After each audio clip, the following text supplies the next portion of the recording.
back to another episode of the Pace Podcast. This is episode 5, and today I have a special guest with us. Her name is Dr. Dorris, so the mic is yours.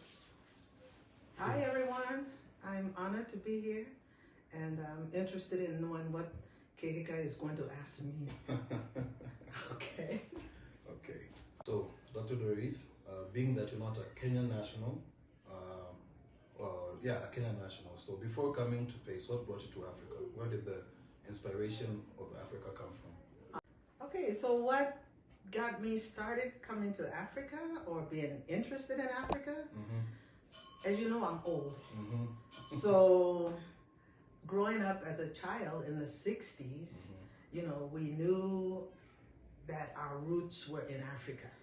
So it was always in the back of my mind that someday I must see this place. And the long end of it, cut short, is that my music teacher in the 7th grade had a friend. He actually looked like Colonel Sanders. And he would come and visit her every term, every semester, and he would be bringing these artifacts from Africa.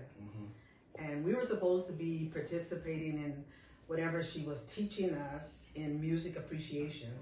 But I was listening to her conversation with that guy. And I just knew that someday I must go to this Africa. And then I heard him mention Kilimanjaro. I had no idea where that was. I just knew that someday I must see this exotic place called Kilimanjaro. I just thought it was just so neat. That's how I got started. So it's actually very interesting about where you got the inspiration from. In the 7th grade. Wow, that's amazing. So next question for you. What first brought you to Pace back in 2004? What brought me to Pace first time? Actually, I think I was telling you that I came for the first time in 2004. That was when I knew I was coming to Pace. But years later, I was viewing some pictures of my first visit to Kenya in, I think, 1999 or 2000. I was staying in Kijabi, but on one of our day trips, we actually came to Nyahururu. But as for 2004, it was Esther Hall, my very, very, very close friend who has been a missionary here since, can't remember how long, but she's been here longer than I have. She brought me and 2 other women to Pace Ministries to do women's workshops. That was, I'm thinking it was like in January? No, it was June of 2004. So that was my first time to come, and just as a part of Pastor Washira's ministry to the women in his church and in the community, he asked me to do a workshop on single parenting. That was my first introduction. Very interesting. So how was your first impression of the ministry when you arrived? Funny. In 2004, when I came, what we have now as the academy, well, actually those buildings are not here, but where the academy school is, there were 3 little rooms with rocks on the floor. There was no cement floor, but they said that was the foundation. So we were actually putting chairs and little tables on these rocks, and that is where I started my teaching, which I would say facilitating, helping the women to see themselves perhaps as Hagar in the Bible, how that even though she was thrown out and was a single woman, quote unquote, God was faithful to her and God was with her. So yeah, that was my first impression, was that this little place here with these newly constructed wooden, what he was calling classrooms, you know, and all these rocks that I was trying to step over. But there were things that happened during that week that I was here that had endeared me to the people of this community. And it was the openness of the women that I shared with, and their willingness to share their stories with me. Some of their stories were very tragic. Some were laughable, but the women were just so open, and I just felt a kinship with them. Just wanted to hug them. And even before I left, you know, we made some really great bonds during that time. So that was my first impression. So you were talking about the Rocky Foundation, and I know, like being here, I've seen how it has progressed and improved throughout the years. So you talking about that has reminded me about how far place has come along the way. Sure. So my next question for you is, what challenges did you face here in your early years here? Okay, so I came here to live in 2009. Esther brought me, and she actually moved from Nairobi to this little village of Nyahururu to help me get acclimated. So the biggest challenge was not having central heat in the house. I could not believe how cold it could be inside somebody's home. Oh my God. So when we were buying beds, I kept all the plastic from the mattresses and I taped them around all the windows. That was the first biggest challenge. Wow. The second biggest challenge, which is still a challenge, is this Mudville. Like it's raining right now. Oh my God. The first few years, I couldn't believe how much mud you can tread. I mean, it feels like you're carrying a kilo of weight on your gumboots just to get from the road to your house. Those were my biggest challenges. Very interesting. So I was pleased that when Esther and I got the house here, it was a very big house, that there was a fireplace. But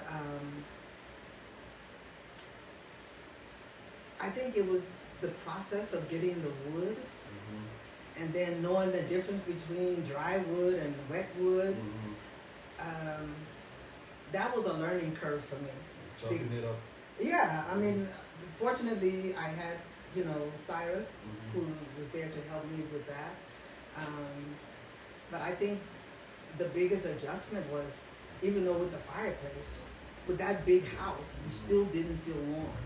So we always had to have blankets around us, and yeah, that was something to get used to. But over time, you know, I have just realized that, you know, God has acclimated my body so that one, I can stand cooler temperatures inside the house, and at the same time, I've learned other adaptive ways to adjust to that. But yeah, I'm okay now. Yeah. So my next question for you: how has Pace Ministries changed or grown since 2004? Wow. Okay, now you're almost talking like two decades, because now I have been here, I'm into my 17th year. When I first came, it was a bustling place. We didn't have high school at the time, so it was just the primary school, but we had a lot of children, and you had a lot of missionaries or partners that were coming in and out. In fact, there were Canadians that actually lived on campus here. You know, there was the dental office that was just having so many visitors, clients. And it was just a very robust place. But I came to serve in the Bible school. And the Bible school was somewhat separate from whatever else was going on here at Pace. So I was more observing. So I was observing all of the activities that were going on, but I wasn't a intimate part of it. As time went on, and especially after 10 years of doing the Bible school, and when we closed the Bible school, I think in 2016, then I started knowing more about what was going on here. And I guess what I could say has happened over time, or what I have observed over time, we have grown smaller, but I believe we have grown deeper in terms of the core values that I believe Pastor Bashir wants to see developed here. I have seen students who have come through here go away and come back. You know, they have gone to school, they've come back to help us. You've been one of them. Yeah, you've been one of them. Right. So I think over time that is what I've seen, is that we were very big at one time, but after COVID, things just kind of changed. Yeah. And I think more parents kept their children closer to home. But those who have stayed with us, and we have seen God's development in the young people's lives, I think what I have seen is more depth in the character of the students that have come through here. Yeah. Okay. So, yeah, that's very interesting to know how you've explained that we have grown smaller but deeper. Yes. And of which is true. So, thank you for that point there. So, next question. Can you share one memorable moment from your missionary journey at Pace?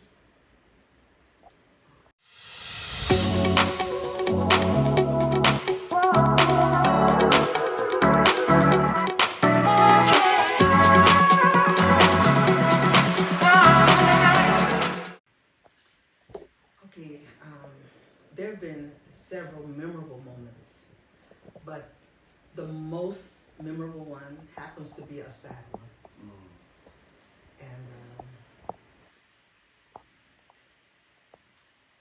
that was the day that our driver, and I can't remember what else Irongo did for us, but the day that the school bus fell on him, I can never ever forget being told that the students came and lifted that bus, the chassis of the bus, off of his pelvic area. Then going to the hospital, and as you can see, I'm tearing up just riding in the ambulance with him all the way to Kijabi. I can never forget that. I was in sixth grade. You were in 6th grade? Yeah. But the good part of the sad story is that God healed him and raised him up. And today there's no residual from that. But that is the most memorable experience. But there are many others. Sure. In 6th grade, and Matron was the one who started screaming. Like, Mama Lawrence had gone, I don't know through what around that area, because it was up here where the weather station is. So then she started screaming, and so we all got out of class, and that's why they say there's strength in numbers. Strength in numbers. All of you guys lifted that. It's really a memorable moment. And I hope we'll get to see this, and to also appreciate that how far life changes, you know? Life changes. So, my next question for you. How has your personal faith been shaped during your time here?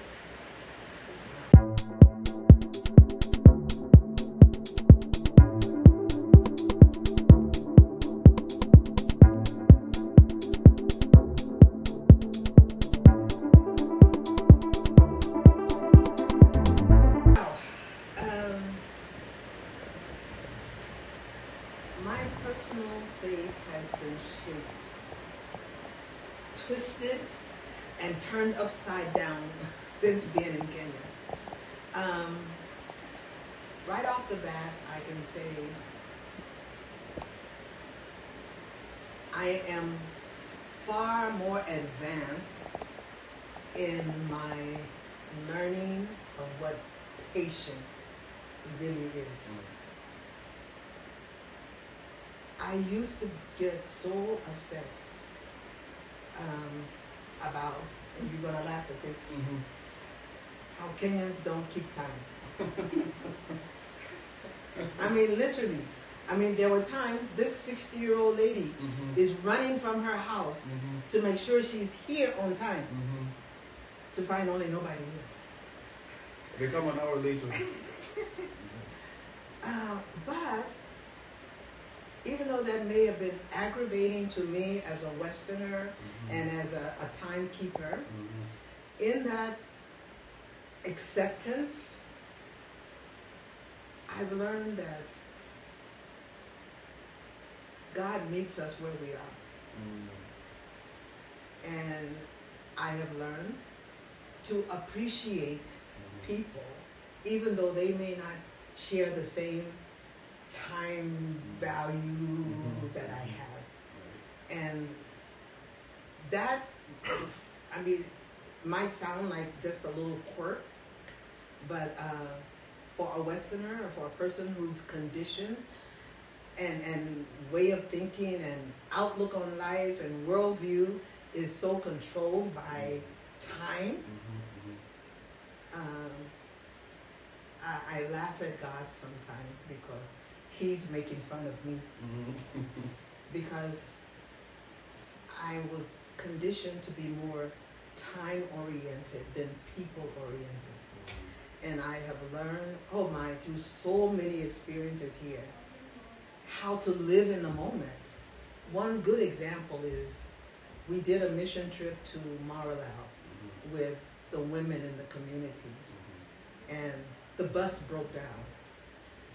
Now, as a Westerner, I would be so mad. Okay, so where's the AAA to fix this and we get back on the road? But the women, sat on the side of the road, laughing, talking, then singing songs. I'm like, I'm the only one that is upset. So, yeah, God has really, twisted my faith and built me in ways that I never expected to be built in. Is learning how to just live in the moment, accept situations that I can't change. And your dad was very influential in helping me with that, because sometimes we'll be riding along and I might say something about why they're doing that, or they should be doing this or doing that. He says, according to who? And I had to realize, I'm one little person in a whole culture, a whole world, a whole country of doing things their way, and everybody's okay with it. So, get a grip on yourself. So, yeah, my faith has truly been rearranged or reorganized. And the truth of the matter is I find greater peace in living in a culture that is not so dominated by time. Although, we do need to come up a little bit. But I have just learned to appreciate life as it is. And I've learned to take time with people over being punctual. And that has made me a more calmer person, less stressful. And I'm so laid back now, I don't even care anymore. So, yeah. Okay. So, speaking of people and communities and all this, so what role has a local community played in your mission work here? So, getting accepted by the community here has been a journey. At first, I thought, I would be just welcome. And I was. Esther and I started a Bible study group with, the first women that we met here. But then, as I continue to live here, I heard through the grapevine, and I'm really not a gossip listener, but because it did inform me of attitudes toward me, I came to know that people were shocked that I didn't speak Kikuyu or that I didn't know a lot of Kiswahili. And personally, I regret, not that I didn't learn Kikuyu, I regret that my term here initially was so intense on what was needed at the Bible school that I didn't build in time to go for language studies. And because those first 2 or 3 years that I was here was very tenuous. I didn't know that I would be staying because of situations at home. I just thought, okay, I'll give Pace 1 year. And then the next year, it was kind of like, okay, I'll give them another year. And then before I know it, I'm here a 3rd year, and I still haven't learned the language. So I think the community is shocked that even now I don't speak the language fluently. And I have other friends who do. But they have accepted me. And I don't know, Keheka, if it's just because I'm old. I appreciate the community's respect for the age. And I think more this year, when they realize that I'm 75 years old, that it seemed like people started like seeing me differently. So I think as far as, I don't have any bad community experiences. Now there was a time when, little, I don't know if they were little or older, but some bad boys, created havoc for me. But that's the only bad experience I've had, when they would throw rocks into my yard against my dogs. And then, as you know, they threw poison. And over the years that I've been here, they've killed 4 of my dogs. Yeah. But other than that, I mean, when the last time when it happened, I was so distraught. The community really came out to support me and to comfort me and to tell me that it's not that people in the community are targeting me, that it's just some bad boys in this community doing something. So that was comforting, and I saw the community appreciate my being here and was concerned that I was unhappy or something misfortunate happened to me. But no, I have no complaints about the love, the respect, just the support that I get from here. And so, as a missionary in the community, I hope that I've made a good impression.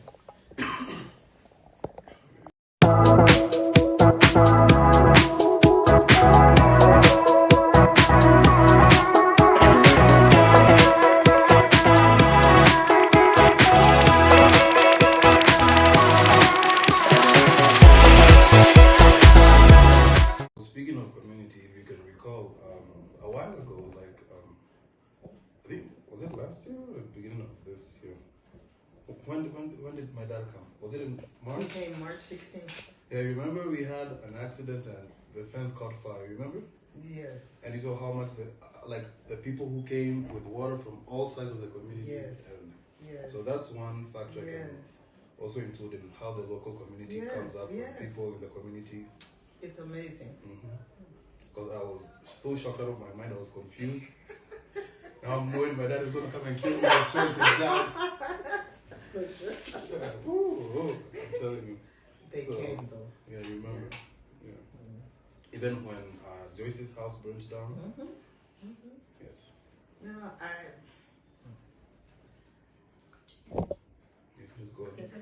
I one thing that I can say about, I am really just so proud to be in this community. as you know, my son and his family came to see me last month, and there was no greater joy that I had than to be able to have him and his family experience, just the community feeling in this place. It's like my daughter-in-law told me that she and my grandson went for a walk, and my grandson just walked up to a stranger and said, "Where is the school that he said, where is the school that my dad's mother goes to?" He went up to a total stranger. And the person I was like, okay, you're talking about Dr. Dorris? It's there.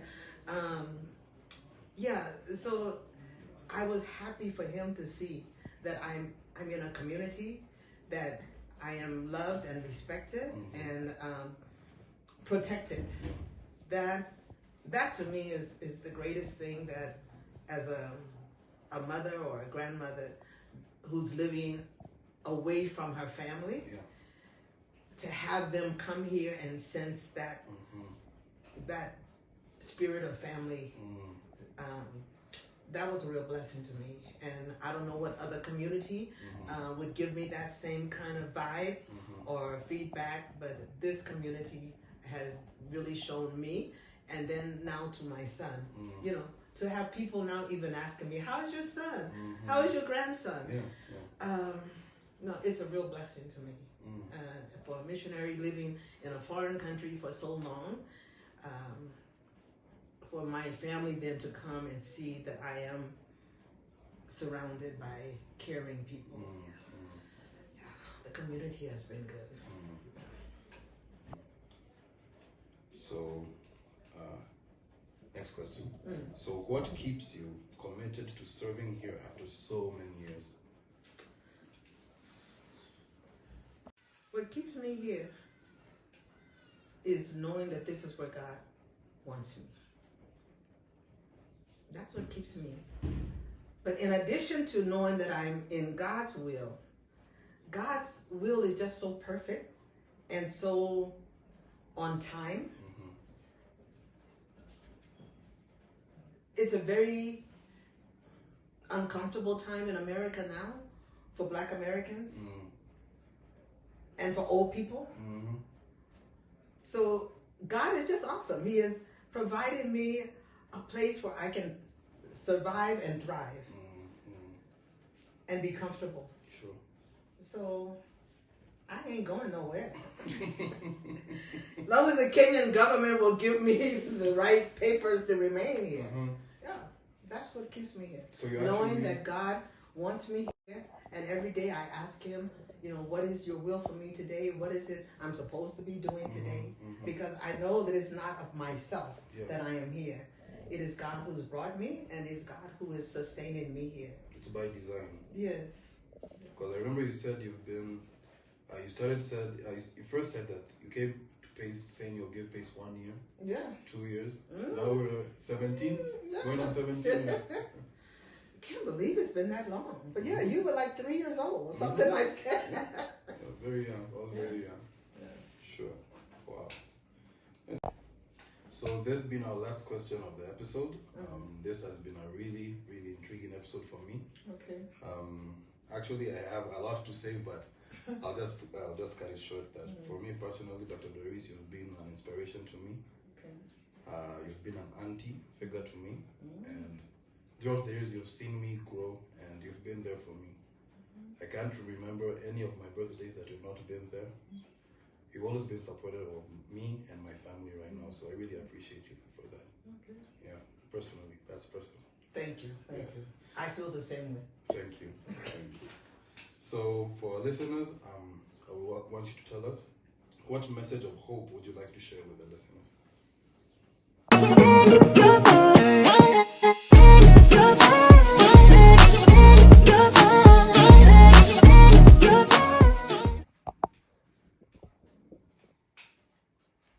Okay, when I lived in Sierra Leone, I started a singing group there called the Gospel Youth Singers.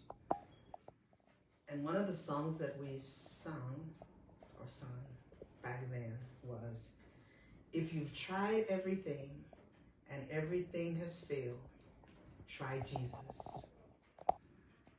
And I would say to anyone listening, old and young, we are living in very turbulent times, very difficult, unprecedented times. And I just want to remind everybody that our hope should not be in people or systems or anything else that we can come up with. Our hope has to be in Jesus, because he's the one who doesn't change. His love remains the same, and he's going to see all of us through all of whatever this is we're going through. Jesus is our only hope. Thank you. Thank you. So in conclusion, I really had a good time in this episode. Okay. And I know that also our listeners will also have a good time. I hope especially so. People who know you personally. I don't think they've ever heard you to this kind of platform before. So for the listeners, in the comment section, you can tell us what to do more, what to do better actually. And we really appreciate you guys, and it's been a pleasure. Thank you. My pleasure too. Right. I didn't know I would enjoy this, but anyway, it's bringing back memories and things. Yeah, I'm glad to be here. All right. Okay. So bye-bye guys. See you next time on episode 6.